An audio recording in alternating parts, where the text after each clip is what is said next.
Buying tickets to sports and concerts can be complicated, but there is a better, simpler way to buy with SeatGeek. SeatGeek is the smartest, easiest way to get tickets to live events. With SeatGeek's seamless mobile experience, you can buy and sell tickets in just 2 taps. SeatGeek helps you find the best seats at the best prices, fully guaranteed. There's nothing quite like seeing your favorite team or musician in person, and SeatGeek will get you closer to the action for a great value. I have the SeatGeek app on my phone, and it's by far the easiest way I've found to shop for tickets. I could be anywhere, and with just a few taps, I can instantly find seats. I actually used SeatGeek to buy tickets to go see the Marlins and experience the whole thing. It was fantastic. SeatGeek is designed to make your ticket buying experience easier than ever. SeatGeek saves you time and money by searching multiple ticket sites to compare prices and find amazing deals. Plus, every purchase is fully guaranteed, so you can shop for tickets on SeatGeek with confidence. Best of all, my listeners get $20 off their first SeatGeek purchase. Just download the SeatGeek app and enter promo code Bomani today. That's promo code BOMANI for $20 off your first SeatGeek purchase. Welcome to the Right Time Podcast. The Right Time with Bomani Jones. Football. Alex Smith. Yeah, I mean, you kind of got to put it in both of those ways, man. I feel like the NFL is out here doing a little something I like to call hustling backwards. What is the backwardsness of the hustle? The backwardsness of the hustle is the NFL wants us to be excited about the opening game of the season. They got a general tendency when they do the thing with the opening game of the season that they want to get the Super Bowl winner out there, so we get the Patriots. And you like to have it to where the Super Bowl winner gets to play the game at home. So the Patriots get to play their game at home. The problem is there are few consequences more obvious and foreseeable than the Patriots winning at home. I think you go through it. I don't have time to look at the numbers right now, but their record at home since the beginning of the 2007 season is kind of bananas, right? Just a little bit bananas. So you feel pretty confident. You send somebody out there to play against them, the Patriots are going to win. I think Seattle won up there last year, but they ain't sending Seattle this year. They ain't sending Alex Smith. So you try and get me excited about this NFL season while at once giving me the obvious, we know how this is going to end of the Patriots, and then Alex Smith. I'm sorry, Shannon, do you have any idea how it was they made the decision who the other team would be to play against the Patriots? Because I feel like if you're trying to generate some level of excitement to get America all charged up about some football, I would think that you could do a little bit better than sending Kansas City. Who knows? Maybe they want to spotlight this Tyreek Hill guy that people talked about last year. No, they don't want to do that. No. Right. No. That comes with questions. That comes with discussions that they don't necessarily want to have there. They want anybody else they could think of to send out there to play against them. Because, I mean, the game, I get off work at 7. I'm going to hurry home, get some food cracking so I can watch the game. And you telling me I'm going to be doing all this to get excited and running around to get everything going so I can see Alex Smith? Like, really? Like, what I look like right now? How I feel? What does this seem to be? Or, Shannon, it could be Patrick Mahomes. People seem to be all charged up on this idea that, he's not blind. I just don't think he's playing it. That's not happening. Not yet. No. Not here, not now. You got that. You know what he is? He's the ultimate preseason star, right? Because all you see is all the talent and the game doesn't matter, so you ignore all the bad stuff.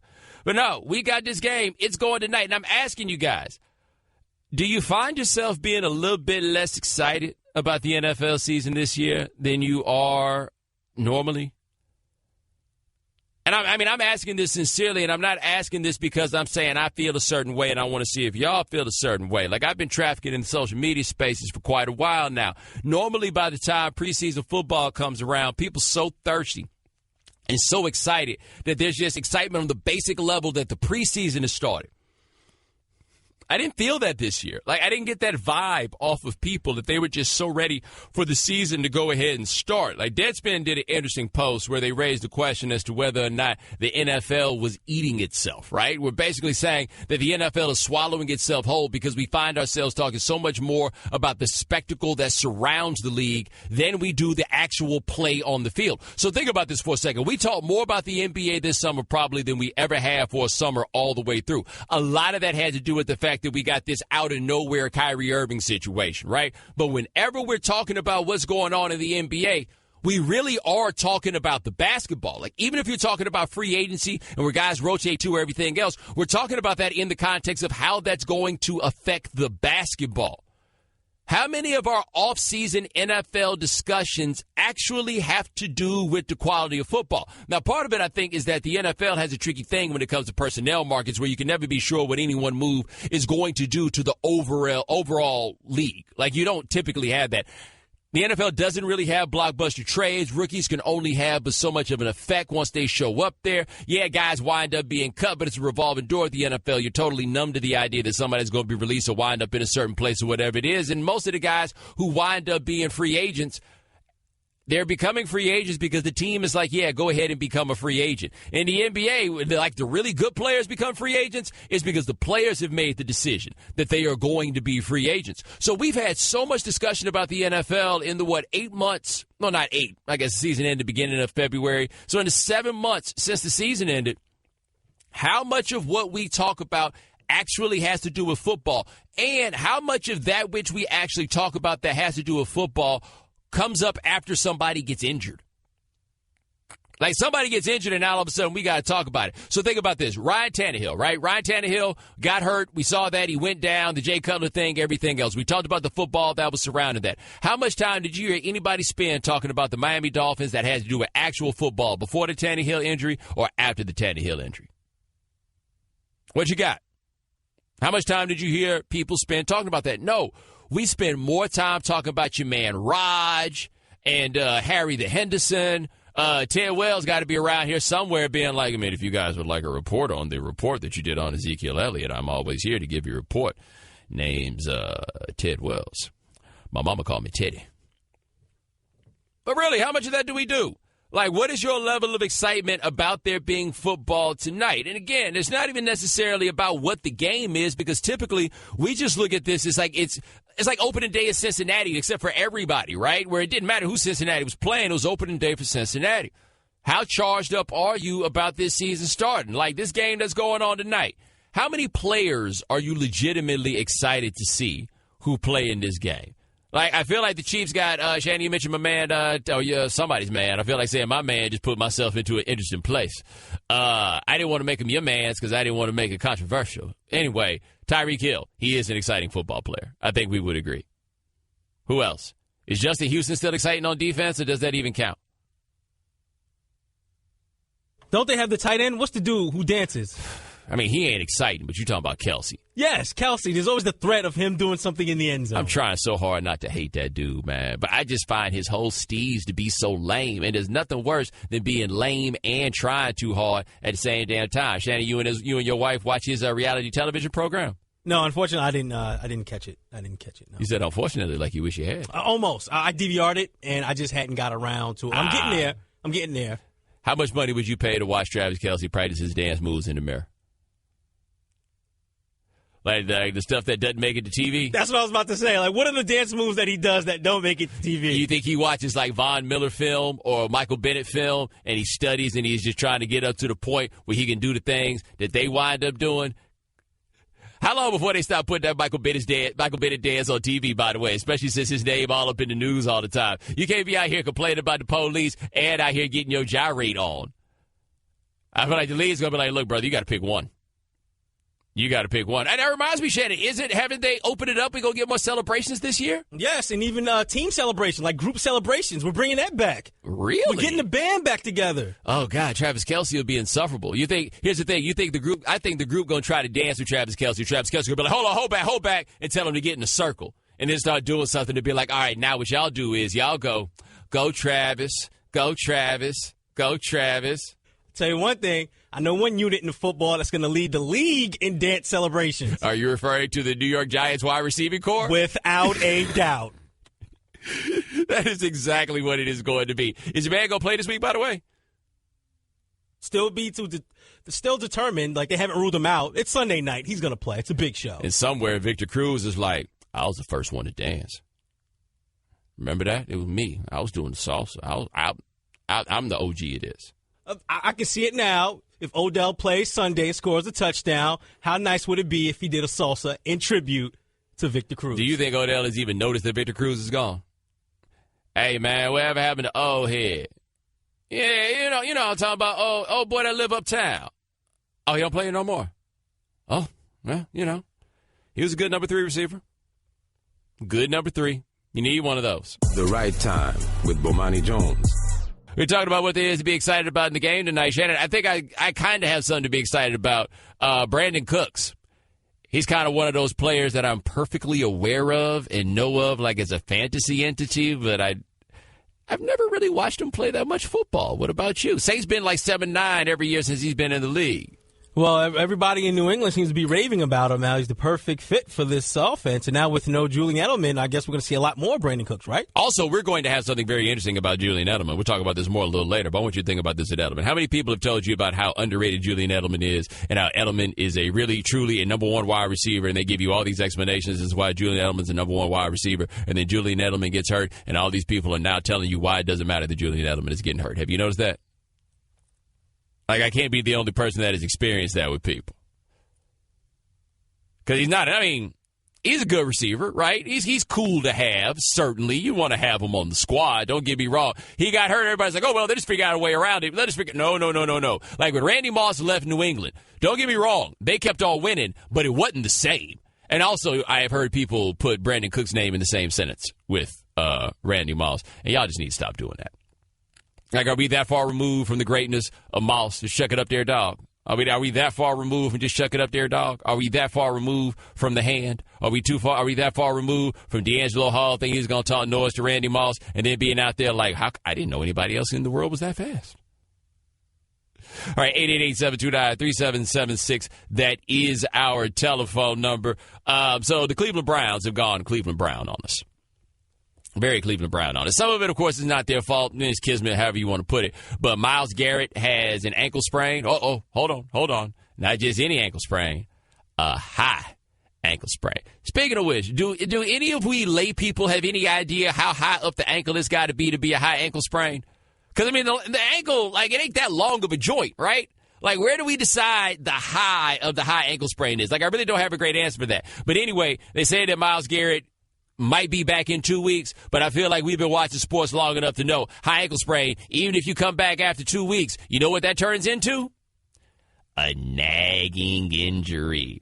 I feel like the high ankle sprain is the gold medalist on the nagging injury list. What else is on the nagging injury list? The high ankle sprain, tendinitis. And to be fair, tendinitis is like a lifetime lingering injury. I don't do anything athletic. I've been fighting tendinitis since 1994. And I'm not making that up. What else do we have here just in the nagging injury category? Because, like, the hamstring isn't a nagging injury. It can just pop up and get you. It's a lingering injury, which is not the same thing as the nagging injury.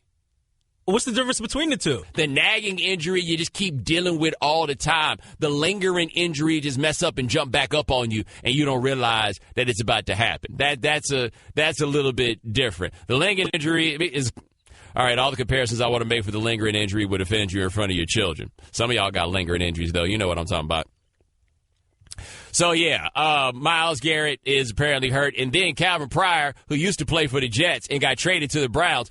Speaking of which, when you get traded from the Jets to the Browns, how do you feel? Do you feel good? Like, because I feel like that's being transferred to a different jail, right? You just hope maybe they got better food in the cafeteria. Perhaps they have a better library. Like, that's what I feel like what it is going from one of those to the other. But Calvin Pryor went to work today, got into a fight with Ricardo Lewis, and he wound up being released, right? How has nobody found out yet what happened? How has nobody gotten to the bottom of this? Because remember, I didn't say they got into a fight at practice. I said they got into a fight before practice. All right? So at practice, you know, tempers boiling over everything else. Before practice, I feel like there are three options on what caused this fight. Her, money, or her money. That's got to be the three, right? Like, it's got to fall somewhere within that. Before practice, and, Shannon, it sounds like a parting shot was involved. I guess not terribly dissimilar than the Geno Smith one where they said that Geno told him I ain't got to pay you no money or whatever they said Geno said before that dude broke his jaw. What do you think this is? Like, what do you think this? Like, what do you think it was before Calvin Pryor went off? Perhaps it was, she wasn't your girl last night.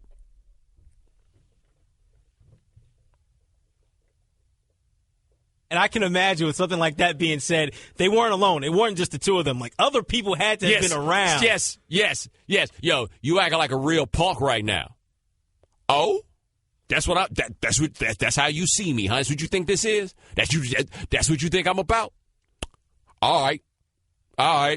Yeah. I can't say that on the radio, Shannon. I think they realize how much better this show could be if I could say, like, those two things I wanted to say on this show. Like, you realize the quality improvement that we would have here if it were not for the pesky FCC? So, yeah, the Browns traded a linebacker that the defensive coaches did not want to trade, by the way. Demario Davis. You ever heard of him? That tells you the power of fantasy football, by the way. We have heard of all the wide receivers. You could be a first alternate for the Pro Bowl at middle linebacker, and you better play for the right team. But anyway, they traded that cat to get Pryor, so now they have released Pryor, and Myles Garrett is going to be out at least 2 weeks with the high ankle sprain. And I think they play the Steelers. Let me go look up what the point spread is in this game. Like, I feel like this is a point spread. I think they're playing in Cleveland, which I guess in home field advantage. Does that count? They got the dog pound? Is that still a thing?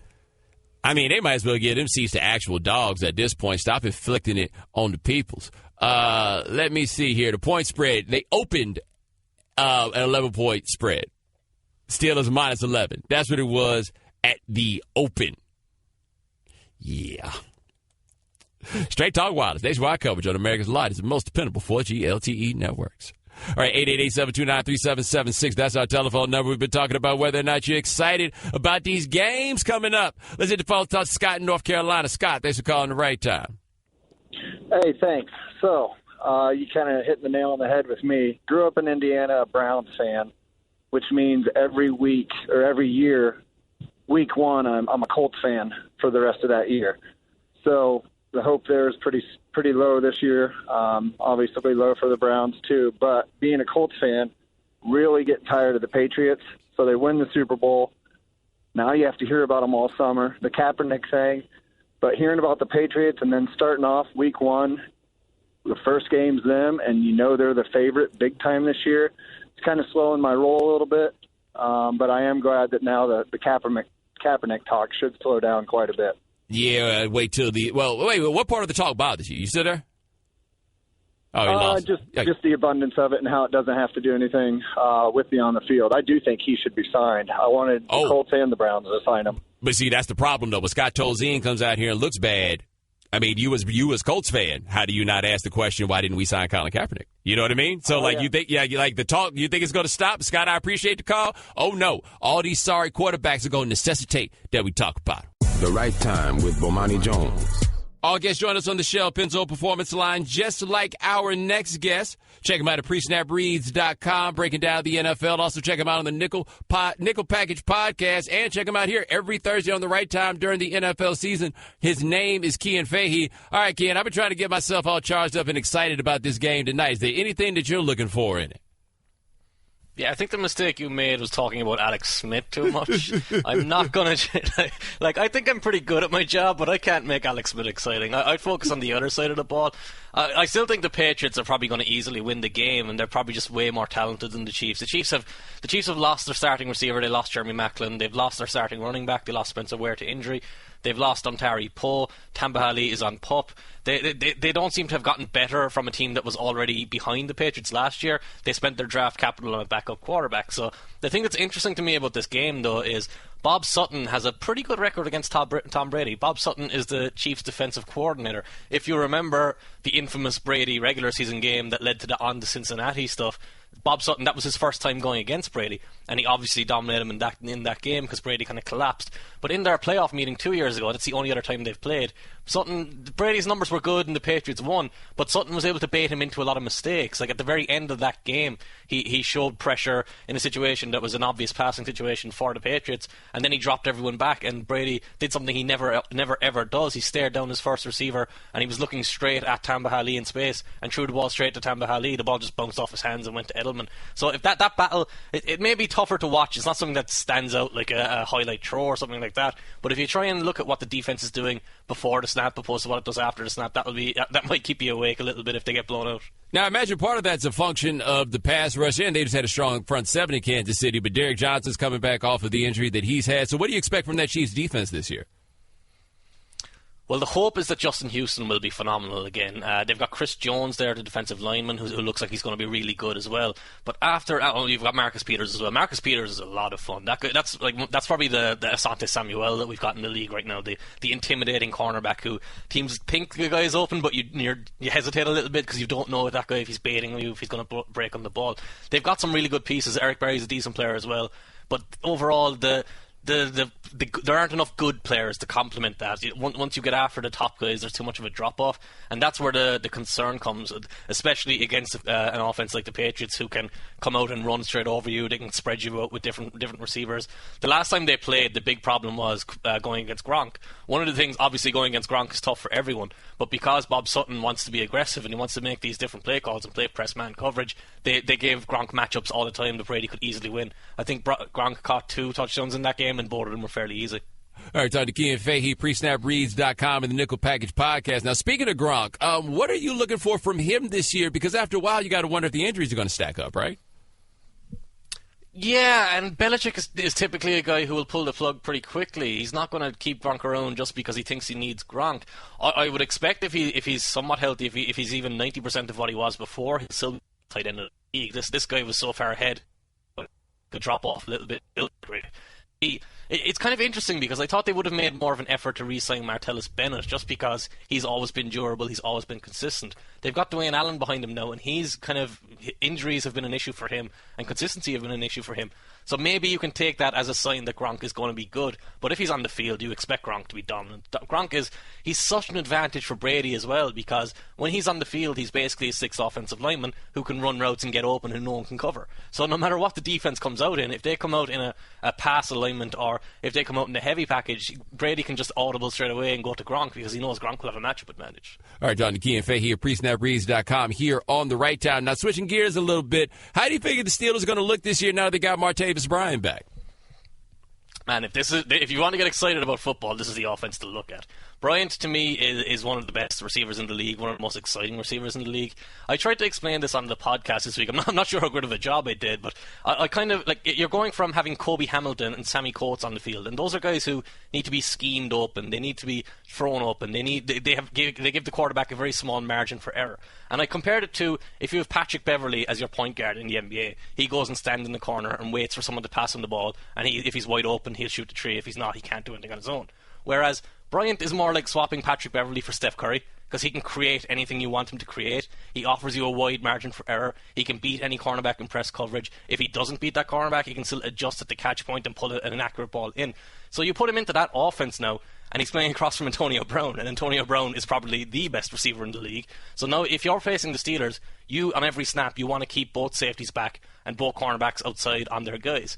So if you do that's fine. You might be able to contain those guys. They'll probably still be able to throw the ball. But if you do that, you've now got to try and account for Le'Veon Bell underneath.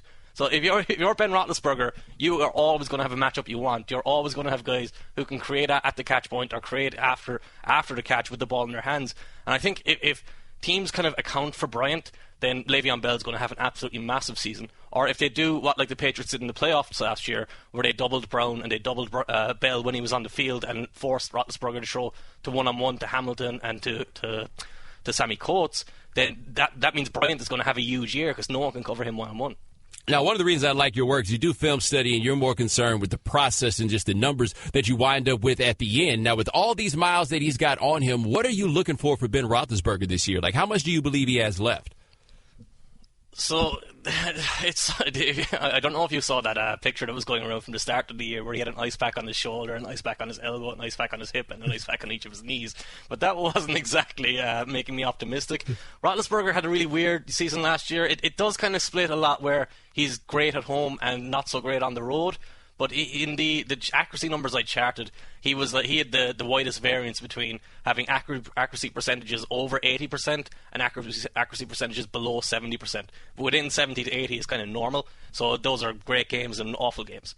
And I just don't really know what to expect from him. I think because the pieces around him are so much better, and because we've never seen Antonio Brown, Martavis Bryant, and Bell and Roethlisberger on the field together. Like, they've played, I think, 28 snaps or something like that together in their careers. So he's going to have such an easy role in that offense. I think he's good enough that he will be more consistent this year and be more effective and allow them to be explosive. All right, we're talking to Key and Fay here at PreSnapReads.com. Also check out the Nickel Package podcast on ESPN. Seattle got Sheldon Richardson in a trade that seems unfair from where I'm sitting. Am I missing something here? Yeah, this is a typical Seahawks move where they're doing anything possible to make the roster better, where they're not kind of being conservative or being cautious. It's basically what they did with Percy Harvin, except for their defense, and that's terrifying because when the Seahawks have had a very good defense the past couple of years, but when they had that historic defense that won the Super Bowl and that destroyed Peyton Manning in the Super Bowl, they had interior pressure that they consistently got. Now they've got Frank Clark, Sheldon Richardson, obviously, Michael Bennett and Cliff Averill as their front four rushers, and that's four rushers on a team who can all win one-on-one matchups, so they can all win in tight or win in space. Most teams are desperate to just have two. They've now got four. And what that means is they don't have to blitz, and they can keep all their defensive backs and keep all their linebackers in their coverage assignments that they want them to keep them in. And that's when they kind of squeeze the life out of you, because you know what coverages the Seahawks are going to face. Smart quarterbacks know that they have to try and manipulate Earl Thomas and stay away from Richard Sherman, but they know where they want to go with the ball. That all sounds a lot easier to do when you have time in the pocket. When that pocket's collapsing around you with only a four-man rush, you've got no chance. Yeah, speaking of the Seahawks, do you expect them to have an NFL-caliber offensive line this year? No. The Seahawks paid, I think, $7 million to Luke Joeckel this year, and that doubled their spending on their offensive line. They're very purposely not going forward with a good offensive line. They spent the least amount of money in the league on the offensive line for the second year in a row. And it's something that they're going to work around. It's something that they can work around because Russell Wilson doesn't need to play in specific structure. He's not a quarterback who's going to get the ball out instantly. He does get out of the ball quickly, but he's not always going to get the ball out. I tend to describe Wilson as, if he gets the ball, catches it and releases it, that's fine. If he gets the ball, catches it and holds it for a second, he's probably going to hold it too long because he doesn't really stay within the pocket. He will break and create. And it's fine. It works for them because he's so good at that. I'm actually a little bit concerned about their receiving core as well, though, because Jermaine Kearse, for all the criticism he got, he was really reliable and really durable. Now they've got Paul Richardson there, who has a couple of ACL tears in his past. They've got Tyler Lockett after him, who's coming off a severe broken leg from last year. And neither of those guys are well-rounded players. They've kind of got a bunch of vertical receivers, and I'm including Jimmy Graham because Jimmy Graham's basically a vertical receiver as a tight end. They've got all them, and they've got Doug Baldwin as the only well-rounded guy. So I'm not really sure how that offense is going to look just as in scheme and how they set themselves up. Now, I mentioned Russell Wilson. I've been dealing with the great dilemma for me with him because of his mobility, but the way he plays. Does he cause more sacks or does he save more sacks? Not to criticize you on your own show, but that's not really the question. That's not the way I would phrase the question. He causes more sacks than he avoids. That's true. But the benefit of what he does creating after, when the play breaks down, he leads to more big plays. So if you're getting, you see this a lot with Tyrod Taylor, where people would say, oh, if he made the throws that he was meant to make, he would be whatever, he'd be a great quarterback. But then they ignored it when he creates and evades sacks. But the thing about that is, it's not just that he's avoiding the sack. It's that he's creating a 30 or 40 yard play when, if he avoided the sack, it might have been just throwing the ball away. So if you talk about Alex Smith, who we're coming back to for tonight, he will extend plays like that as well a little bit. Obviously not as good, but when he gets outside the pocket, he's looking to throw the ball away. When Russell Wilson does it, he's looking to find someone in an advantageous position downfield. So there should be no real argument at this stage that Russell Wilson largely outweighs his negatives with his positives. I think the question is more, does he do it to the point that he's a top 5 or a top 10 quarterback, or is he top 12, 13, 14, whatever way you want to break it down? That's Kean Fahey, who is allowed to criticize me on my own show. Check him out, PreSnapReads.com. Also, the Nickel Package podcast, which you'll find on ESPN. It'll be here every Thursday through the football season on the right time. Thanks so much, my man. I appreciate it. Thanks, man. Okay, keep your eyes closed. Okay. I want to show you my first ever painting. All right. Okay. Open your eyes. Oh, that's a lot of colors and shapes. So be honest. What do you think? Well, I like how if you switch to Geico, you could save hundreds of dollars on car insurance. Oh, yeah, that's true. Yeah. Here, why don't I hold your paintbrush while you call them? Geico, because saving 15% or more on car insurance is always a great answer. The Right Time with Bomani Jones. We've been talking a little bit about the NFL. Season starts tonight, Patriots, Chiefs. But apparently people want to talk about their general reactions and what happens when somebody starts shooting at the club. Let's hit the phone and talk to ZP in Indiana. ZP, thanks for calling The Right Time. Yes, VP, Bo. How you doing? Appreciate taking the phone call, man. Yes, sir. No, my thing is I'm trying to figure out, what's going on with the whole situation, too, and see how it plays out. And also about the cops not having their cameras on. So, they got the cameras, so why they don't have them on. But my thing is, I've been around where people start shooting. And, bro, it's got two words for you. I'm gone. I'm not asking no questions. I'm running. Most of the time, somebody coming up inside of a club or somewhere, they coming up to you and they gonna come straight up and shoot you. If you running, the aim ain't that good, bro. I would say this. ZP, I appreciate the call. I am surprised by how many people who think it's peculiar behavior to run away when somebody starts shooting. Now, Chad, I haven't seen this, but the video the Las Vegas Police Department put out, apparently when Michael Bennett was running, other people were also running. Yes, that's what I saw. He wasn't the only one running. Right, like there was other people who were running. Like when the shots rang out, it's typically hit the ground, okay, see what's cracking, now we run.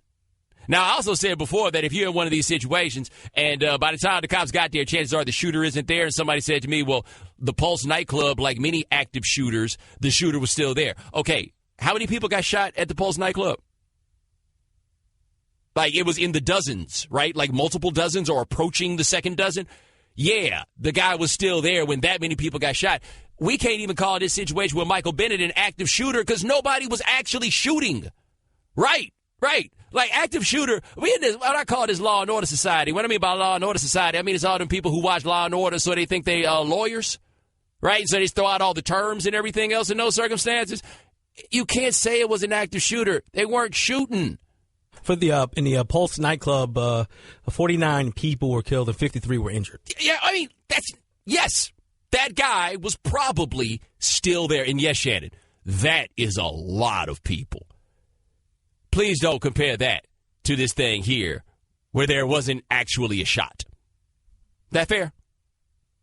888-729-3776. That is our telephone number. Switching gears just a little bit. Urban Meyer did an interview with CBSSports.com. He was talking about a bunch of different things in his interview because, Shannon, he put on his cape for Kevin Sumlin. He said, with Kevin Sumlin, where he felt like he was being done wrong the way they were talking about him. Coincidentally, Kevin Sumlin and Urban Meyer have the same agent, right? Except you know who else has the same agent as Urban Meyer? Tom Herman. Tom Herman would be the head coach at the University of Texas, and apparently having the same agent as Urban Meyer is not going to spare you. Urban Meyer was asked about these guys who take over jobs, and they talk about how they got a lot of work to do with the roster and everything else. Here's Urban Meyer. Quote, it's like a new generation of excuse. And he was talking specifically about Tom Herman. Here's what he says. You ready? If we all thought, because Herman said, if we all thought we were going to come in here and in 9 months sprinkle some fairy dust on this team and think we've arrived, then we're wrong. Urban Meyer said, everybody wanted me to say Jim Tressel left the cupboard bare. If I heard any assistant say that, they'd be gone. You're done. Close that. Those are your players. I hear TV guys say, wait until they get their own players in here. They're our players. What do you mean they're players? The minute you sign a contract, they're your players. You didn't choose me. I chose you. You're mine, absolutely. And then, by the way, Herman went another step further and said, you gave up 50 to Maryland. Urban did. I don't have the exact quote. He said, you got a rude awakening. You gave up 50 to Maryland. Shannon, I get the feeling that Urban Meyer and Tom Herman were not the best of friends while they were working together. Yeah, you wouldn't expect that. Somebody coming from your coaching tree, right? Nah, coaches don't break rank typically, but especially like that. He's like, yeah, y'all just caught a 50-piece. Now, there are levels to this, right? Urban Meyer is quite possibly the best coach of his generation. Like, by the time all is said and done, yeah, and Saban's in there, though I think the Saban kind of predates him just a little bit. But, like, Saban's in there, we can put him in the same conversation. But Urban Meyer is not a good coach. Urban Meyer is a great coach. And that team that Urban Meyer had, I saw a post on, I think it's Land Grant Holy Land, one of the SB Nation sites, is the one on Ohio State. And they talked about what the roster was that Urban Meyer inherited when he got there, where they said they had so little depth at linebacker, they had to turn a fullback into a linebacker because the roster was depleted. Shannon, do you remember what their record was Urban Meyer's first year at Ohio State? I'll go 5 wins. 12-0. His first year? 12-0. Excuse me. 12-0. 12-0. So Urban Meyer's like, yo, I don't know what y'all, he talking about me, I'm talking about these other cats, right? He's like, I don't know what y'all talking about. He's like, you give me anybody. As long as y'all Bradley ain't playing quarterback, baby, I'm going to win. You think Irv was using y'all? Yeah. I don't know what y'all doing.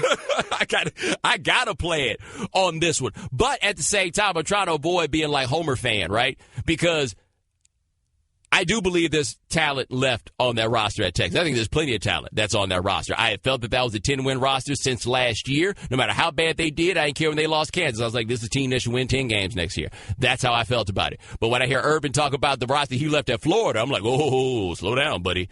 That roster seemed to be a bit bereft of talent, at least on offense. Me and Shannon sat down and looked at the depth chart before the show.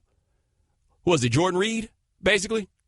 Essentially, it was Jordan Reed was the best option. I think they had, Deontay Thompson. And then they had Dempsey Rainey at running back, but in a system they weren't built to play, right? Like, that was all they had. Now, on defense, Dominique Easley, Sharif Floyd, Matt Elam, so that was 3 first-round picks on defense, so I guess his point stands to a degree.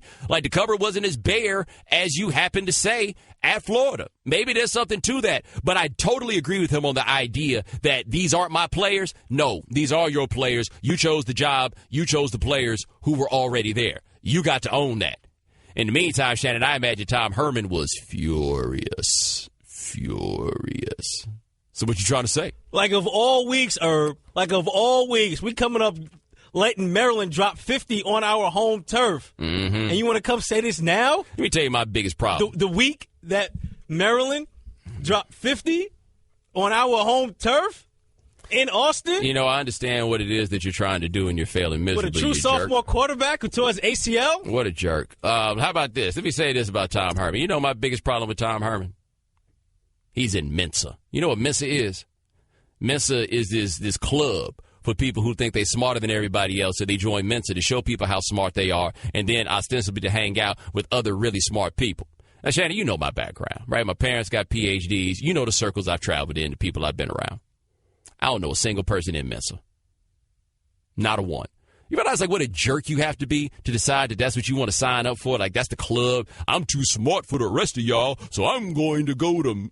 You know what a jerk you got to be. Like, really, it's not to think about this. You know anybody who's in Mensa, ask yourself. I asked Pablo. Pablo went to Harvard. He said he didn't know anybody that was in Mensa. You know why?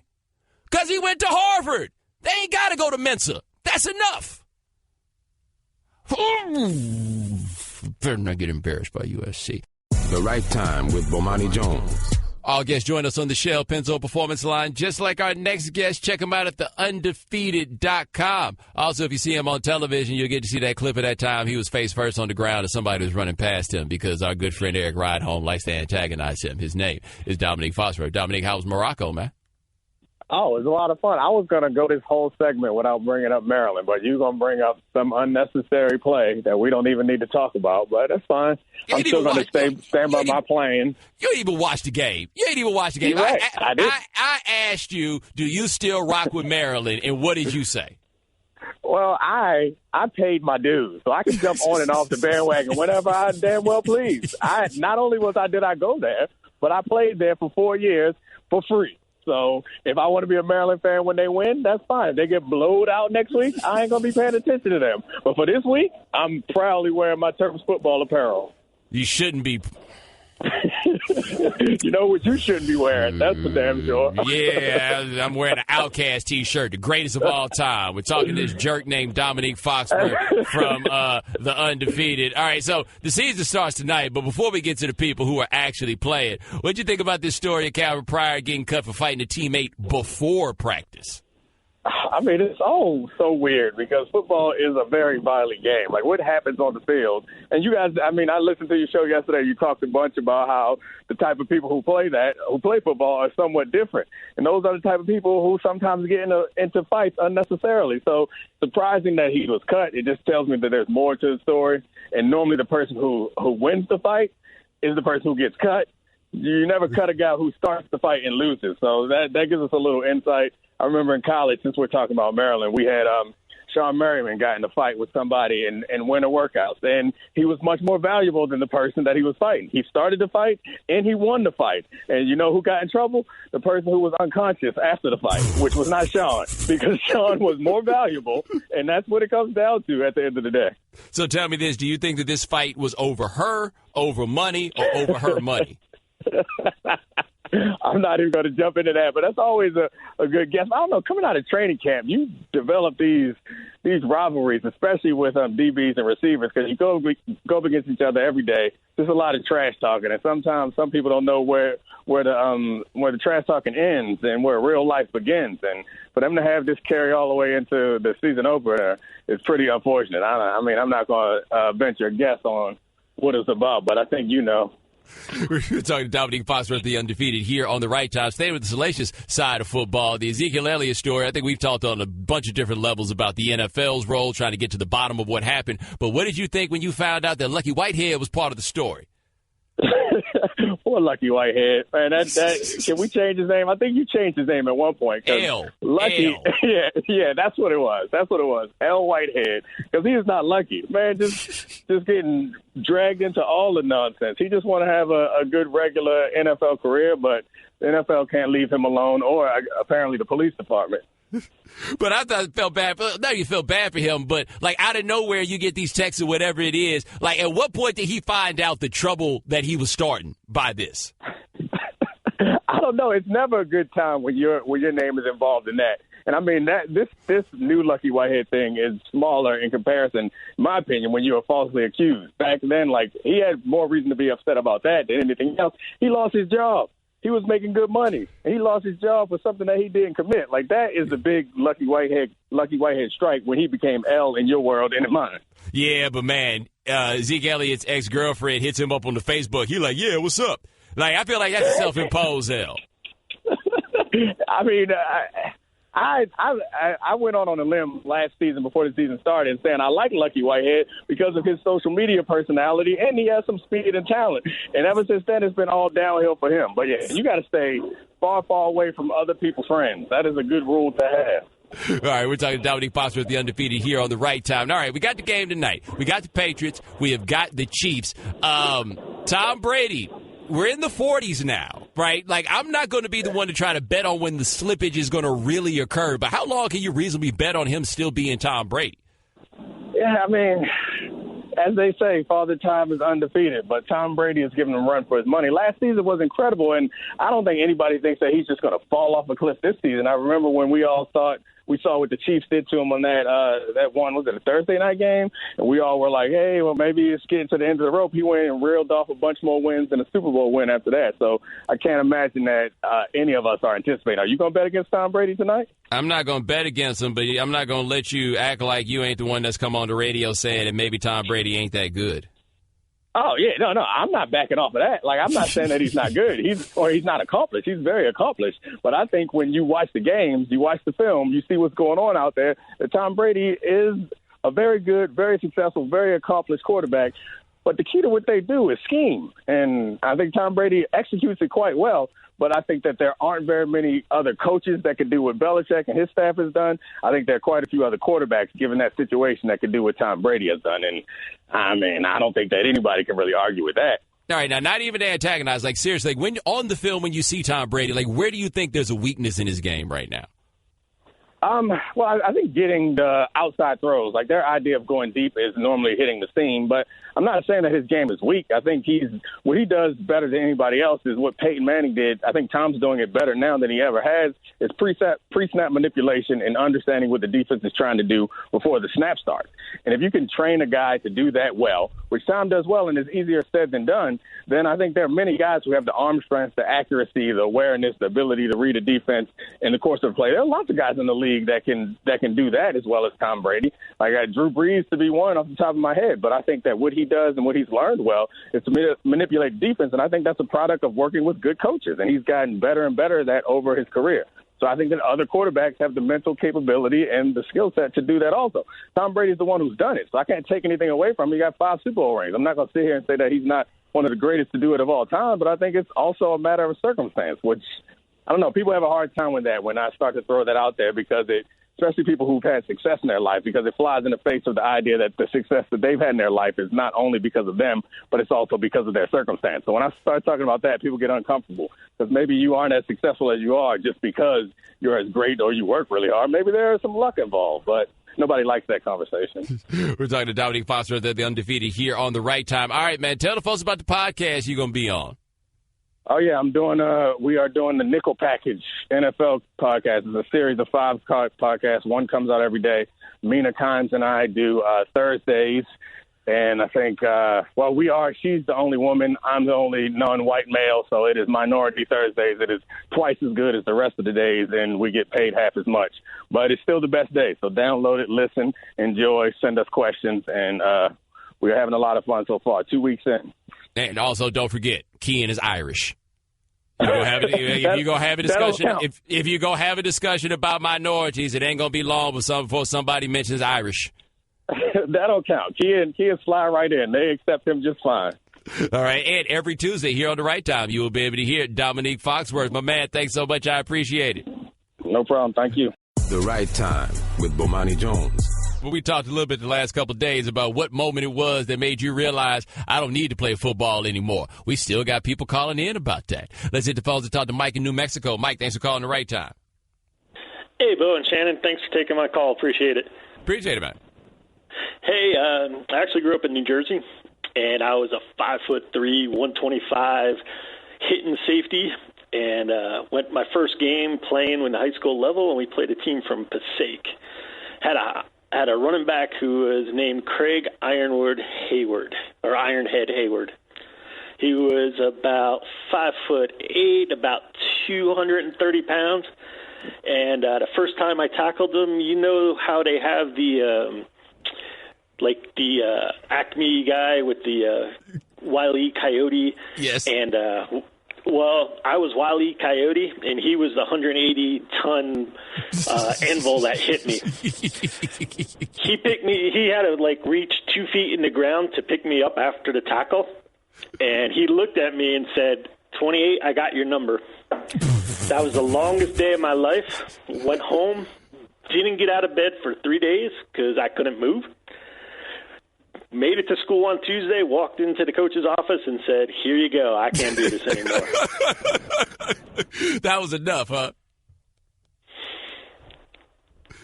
Yep, I think that's enough. He ain't even got nothing else to say. Mike, thanks for the call. Mike don't even like thinking about it. But the accuracy of that story, the fact that he said, I got to school on Tuesday. Yes. Because he missed Monday because he was still hurt. Yes. Walked into the coach's office on Tuesday and gave him the pad. He's like, no, I'm not coming in for no treatment. Can't do it. 888-729-3776. That is our telephone number. Getting you guys ready tonight for the Patriots and the Chiefs. Let's talk to Jared in Oklahoma. Jared, thanks for calling The Right Time. Thank you, Bomani. First of all, I was a member of Mensa when I was 22, and I can honestly tell you the worst part about being a member of Mensa is explaining that you are a member of Mensa and what Mensa is. You might as well tattoo Lowe's on your head because you are a tool. That being said, at what point do we look at the Patriots and look at them as just the best team until someone dethrones them?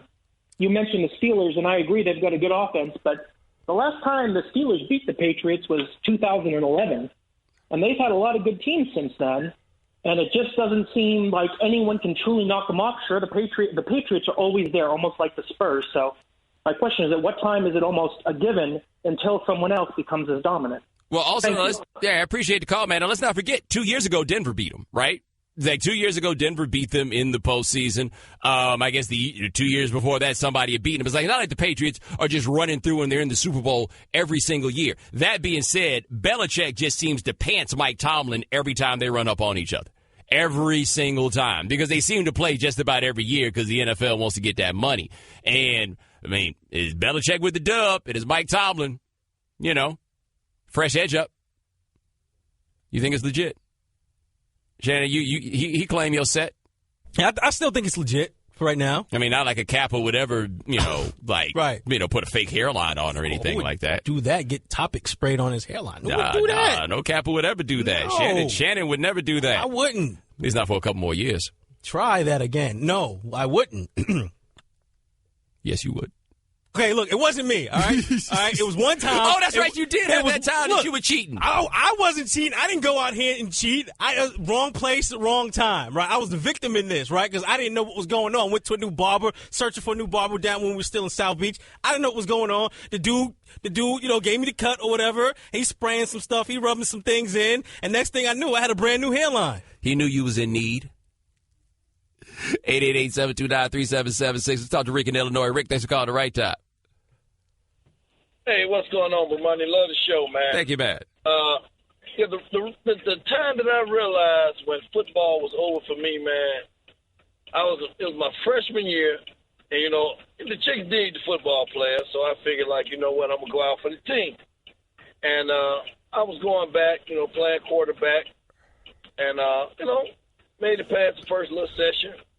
Then we got to practice with the old pads on and stuff, and I got blew up, man, because I'm left-handed.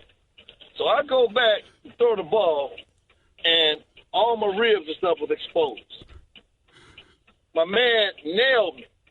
I mean, he caught me blind. Just caught me from the blind side, laid me out. I'm on the ground, stretched out. I look up, and it's one of my closest friends who hit me, my boy Big Ty Carter. I said, we grew up together. I said, the whole time I'm on the ground, I'm thinking, this dude is one of my closest friends, man, in the world. And he hit me like this. What is it going to be when, somebody who don't give a damn about me hit me? And I got up. As I was getting up, I started taking the pads off right there, man. Hey, here you go, man. I walked away from football. Man, I'm talking about my rib cage was sore for about a good strong 3 weeks, man. And that's when I gave it up, man. Went on and started playing basketball. Hey, man, I think you made the right call, and I appreciate it. Shannon, I love how excited people are to call up about this. They're like, I got this one. The fact that it was that one moment. Yes. It wasn't it didn't build up. It wasn't a series of events. It was like I knew at that moment tackle football had left me. And I was not going to play another game. Not one more game, not one more play. My mama need to come pick me up and drive me home. Whew. Yikes, man. Yikes. The Right Time with Bomani Jones. Shannon, they are all calling in to talk about the moment that they stopped playing football. I feel like we could change our whole show and just call it the right time to call in and talk about the day you stopped playing football, with or without Bomani Jones. We'll get to y'all in just a second, but before we do, NFL action tonight, baby. Patriots, Chiefs. Alex Smith, should we start calling him Mario Mendoza? Is he the Mendoza line of quarterbacking? I kind of felt like he the Mendoza line. Is he still, or is Andy Dalton now the man?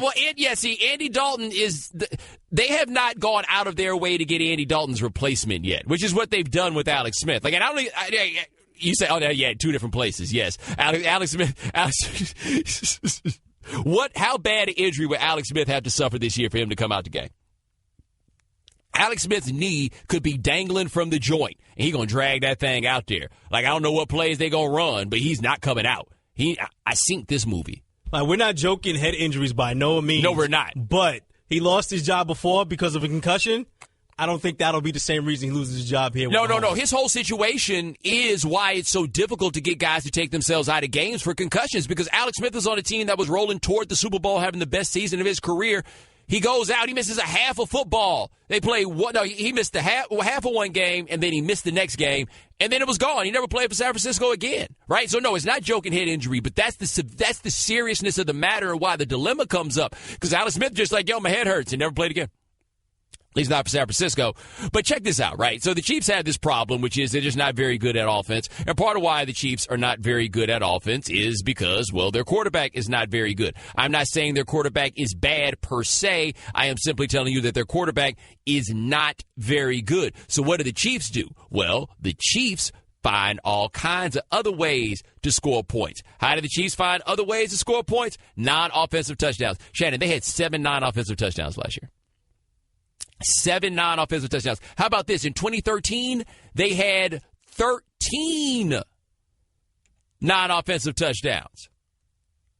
The Chiefs were out there playing Beamer ball. Yes, that is exactly what they do. That is the best way to put this. Frank Beamer has taken over. But, man, is this Chase Stewart? Yeah, it's Chase Stewart at footballperspective.com. He had this. This is at least as of December 23rd of last season. Chiefs had 7 non-offensive touchdowns. In 2013, 11. I'm sorry. They had 11 non-offensive touchdowns in 2013. That's how they managed to hold up and prop up like offensive stats that are just good enough to make you think that their offense is cracking. Their offense, Shannon, is not cracking. It's not. And so now there's no Jamal Charles this year. Who's this, Kareem Hunt? That's who they got? Is there anything I should know about him? Like, I just know his name. So, all right, so what you got? Then it's like, Alex, don't throw the ball away. And Alex is like, I'll never throw the ball away. That requires throwing it far. Right, so he's not throwing the ball away. The Chiefs had the fewest interceptions in the league last year, 16th in net yards per passing attempt, 24th in net yards per rushing attempt. Yes. That was defense. That was like 16 to 16 was what it was on offense. 16 in net yard passing, 16 in yards per rushing attempt. That's what they had. But they were 13th in the league in points, 20 in yards. Why? They just be finding ways, man. You know what they do? It's like in baseball, manufacturing runs.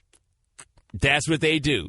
Manufactured run. That's right. Andy Reid out there calling the hit and run, the squeeze play. What's some other ways that you could... double steal? Oh, I forgot about the double steal. Yes, that's what it is. And it's like Tyreek Hill, he's that designated runner, the pinch runner. They got Travis Kelce tagging up. Yes, that is it. He's tagging up from first on balls to right. Like, they have to find out any way that they possibly can. And the film guys will tell you that the Chiefs are out here running patterns where you think guys are running, they're not running routes. They're decoys. It's all just set up to get Alex Smith in a situation where he can get the ball to Travis Kelce because the tight end is the guy that he can get the ball to. Like, what Andy Reid is doing there is fascinating, and it also, I think, speaks to something fascinating about the nature of the quarterback market. We all know Alex Smith is not very good. The Chiefs extended Alex Smith after they got him. He's been their quarterback. This will be the 5th year that he's their quarterback. And just about every year they went in and were like, all right, this is what we got. Well, all right, this is what we got. Well, all right, this is what we've got. And he is in large part the ceiling to that team. That being said, they got all the little fast dudes. All the little fast dudes. So they got Tyreek Hill. Tyreek Hill went to Oklahoma State. He's been a very good little fast dude in the NFL. And I was thinking to myself as I watched him that he reminded me a lot of, you remember DeAnthony Thomas that went to Oregon? I was thinking that Tyreek Hill reminded me a lot of what DeAnthony Thomas was when he was at Oregon. And then I remember DeAnthony Thomas plays for the Chiefs. Because the Chiefs are here for all the little fast dudes. Like the Chiefs have a roster that Urban Meyer would love. Quarterback who, well, I guess he already has Coach Alex Smith. Now has he? Quarterback who's talented, but not quite that talented. A bunch of little fast dudes you just run around and get a ball to. What they're missing, though, Shannon, is the absolutely fearsome little fast dude, a la Percy Harvin. The little fast dude that no one wants problems with.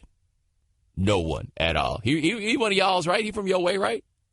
Yeah, Virginia Beach. Yeah, he's always been like that too. So I mean, I imagine that's what they tell me. I don't feel like a guy like that starts being that guy just when he got to college. All of a sudden, was like, you know what? I'm gonna be 5'8" Debo. Just saying, that's what I heard because I don't want those problems. No, I don't want none. Do you know what Percy Harvin's voice sounds like? Let me tell you this: would you recognize Percy Harvin without a helmet? Seriously, do you know what Percy Harvin looks like? You do, because I don't. I told you about John Taylor, right? You know what John Taylor looks like? You remember John Taylor? Used to play receiver for the 49ers. John Taylor was on TV every Sunday for all of us to see. Do you know what John Taylor looks like? I have no idea. Chad, I once went Googling for images of John Taylor. It's the hardest thing in the world. Do it right now. Go look up John Taylor. See how hard it is to find a picture of John Taylor. That's Percy Harvin. How is Percy Harvin that famous and I have no idea what he looks like? Anyway, Chiefs are playing the Patriots tonight, and the Chiefs are probably going to lose. There's your preview. 888-729-3776. That's our telephone number. We talking to ask guys to tell us about the day they decided, you know what? I ain't playing football no more. Let's hit the phone to talk to Stephen in Tennessee. Stephen, thanks for calling the right time. Hey, what's going on, buddy? Can you hear me? Doing all right, man. I'm doing all right. I got a chance to meet you at NABJ, man, so it's nice to get a call in. But This was my senior year at Southland in Memphis, Tennessee, making the move from DN to linebacker. Because I was looking, I was like, man, all the DNs going D1, they pretty big. I'm like 6'1", 200. So we're doing 7-on-7. That's just helmets, shorts, and T-shirts for people who don't know at the University of Memphis. And I don't know how this quarterback fit this ball in between me and my teammate. He's a free safety that played D1. But, Bo, I thought I had an interception or a deflection. Next thing I know, the ball sneaks between us, and my friend comes flying full speed, and his head hits me right on my jaw. And I had a double mandible fracture. Double? Basically, a double mandible fracture. I broke my jaw in 2 places. And the way I fell, in the movies, like when you get shot, you drop to your knees, your arms go limp. All that happened because I was just in shock, like my jaw was hanging in my mouth right now. But afterwards, I couldn't eat for 6 weeks. So my parents, I was just drinking milkshakes. They had the bright idea, we're going to put a burger in a blender so you can get some protein, son. And however you imagine a burger in the blender tasting, it tastes even worse than that. That was their worst idea ever. But even then, we went to the playoffs, and I was like, I had a good year. So I was like, I had a couple offers for some smaller D2 schools and stuff. I was like, no, I'm going to go walk on at Mississippi State as a linebacker because my coaches were holding me back. Politics. I went to the tryout. It's just 30 minutes, 20 guys out there. I'm like, this is going to be a breeze. I do well, but then I meet 2 Mississippi State players, one named Richie Brown, and the other one's name was Nick James, but they called him Tombstone. And I was like, why they so big? Why they shoulders so big, man? And they called me back for another tryout. I was like, I think I'm going to just cover the game. I'm going to let y'all do all the tackling stuff. But that's all I got for you, Bo. Thanks for the call. Dude, you say that's all I got. You gave us everything. Steven, I appreciate the call. Look, once they said they call him Tombstone, nah, it's a wrap. It's a wrap. Tombstone Jenkins? No. I don't want no problems with Tombstone. No, thank you. The Right Time with Bomani Jones. All guests join us on the Shell Pennzoil Performance Line. Just like our next guest, he covers college football for us here at ESPN. We got him in studio. His name is Adam Rittenberg. All right, Adam, we got a big game Saturday night, Ohio State and Oklahoma. The game was in Norman last year, where Oklahoma typically does well. Ohio State blew their doors off. What are you expecting to see this time? Yeah, but Monty, I'm interested to see how this Ohio State offense looks. A lot of people are wondering, whose offense is it? Is it the offense that, performed well last year at Oklahoma but then struggled down the stretch, Urban Meyer's offense, or is it going to be more the new coordinators they brought in? They have a new play caller in Kevin Wilson, but in talking to coaches after their first game, they still feel this is Urban Meyer's offense. That may not be a bad thing, but we wanted to see some type of change after the way last year ended with the shutout loss to Clemson in the bowl game. So are they going to take more shots down the field with J.T. Barrett? Are they going to use their H-backs and running backs in different ways? I think that's what people are still wondering against an Oklahoma team that, in talking to their defensive coordinator, Mike Stoops, I know they're extremely motivated after, as you said, being embarrassed last year on their home field. I didn't really, it didn't dawn on me until you mentioned this, that Mike Stoops is still the defensive coordinator. I feel like that's kind of hustling backwards that Bob Stoops is not the coach and Mike is still running the defense. What are we expecting from that defense this year, which has not always been what they needed? Yeah, no, the thing was they got better down the stretch last year, and they were sort of off the radar because they lost those 2 early games. They weren't going to make the playoff, and their defense was a big reason why, but they did improve a bit down the stretch last year. Lincoln Riley kept the entire staff together, really, after he was elevated to the head coaching position. And I think they have certain pieces that are interesting. I think the problem for Oklahoma, and I've seen this for several years, when's the last time they had a dominant defensive lineman? Is it Gerald McCoy? Has there been someone since? I mean, they had that run of incredible difference makers up front. And that's what I'm still waiting to see. They've had some linebackers. They've had some guys in the secondary. But are they going to be able to match up with this Ohio State offensive line that's going to want to run the ball? It's going to want to keep J.T. Barrett upright. I think they're going to have somebody make some plays along that defensive line and put Barrett in some tough situations where he could make some mistakes. All right, we're talking to Adam Rittenberg of ESPN here on The Right Time. Now, we also got Auburn-Clemson. This is a top 15 matchup, and Auburn feels kind of weird to me. And tell me if I'm crazy here, where Auburn finished, they went to a big bowl, they finished well, but it didn't feel like last year was a good season for Auburn necessarily. Am I the only person that had that kind of sensation about them? Oh, absolutely not. I think last year Auburn fans were very frustrated. mainly because they just haven't gained that momentum from that first year under Gus Malzahn where they went to the national title game and they beat Alabama and they beat Georgia. They haven't beat either of those teams since, and the quarterback play has gone down substantially the last 2 years. Now, the exciting thing now is they have Jarrett Stidham, who formerly was at Baylor, junior college last year. He's at Auburn. Coaches I talk to around the sport just rave about his potential, so he might be the difference in this game against Clemson. But you're right. This is the opportunity for Auburn to say, hey, we are still here. We're a national contender. We're going to make some noise in the SEC and then contend for the playoff. But in order to do that, I think Jarrett Stidham's going to have a tremendous performance against the Clemson defense that is still extremely good, especially along the defensive line. Stidham last week, 11 for 21, then he completed his last 3 passes, so he's got to be more accurate, I think, on Saturday night in Death Valley. Now, what do you think is reasonable to expect of Clemson, where you still got Deion Kane and Renfro on the outside, so there's still guys that throw the ball, it's just the person throwing the ball is no longer Deshaun Watson. Right, yeah, and that's the thing. I mean, I know coaches there were very happy with Kelly Bryant and how he looked in the first game, but it's Kent State. They didn't have their head coach even with them. It's going to take a much better performance, I think, against Auburn to get people excited about the future under Kelly Bryant. Now, the good thing is, you mentioned Kane and Renfro. Talking to someone there this week, they think they can go 9 deep at receiver. They're not going to have a Mike Williams. They're not going to have a Sammy Watkins. But the overall depth at that position, that could really help out a young quarterback, or at least a new quarterback. They had 7 different guys score last week, so that's a good sign for Clemson. And I think they want to not take it out of Kelly Bryant's hand, but make it as easy as possible for him to spread the ball around to his receivers, to his running backs. But again, last year Auburn held this team to 19 points with Deshaun Watson. So this is a defense that has had some success against Clemson, and one that Clemson has to be very, very wary about.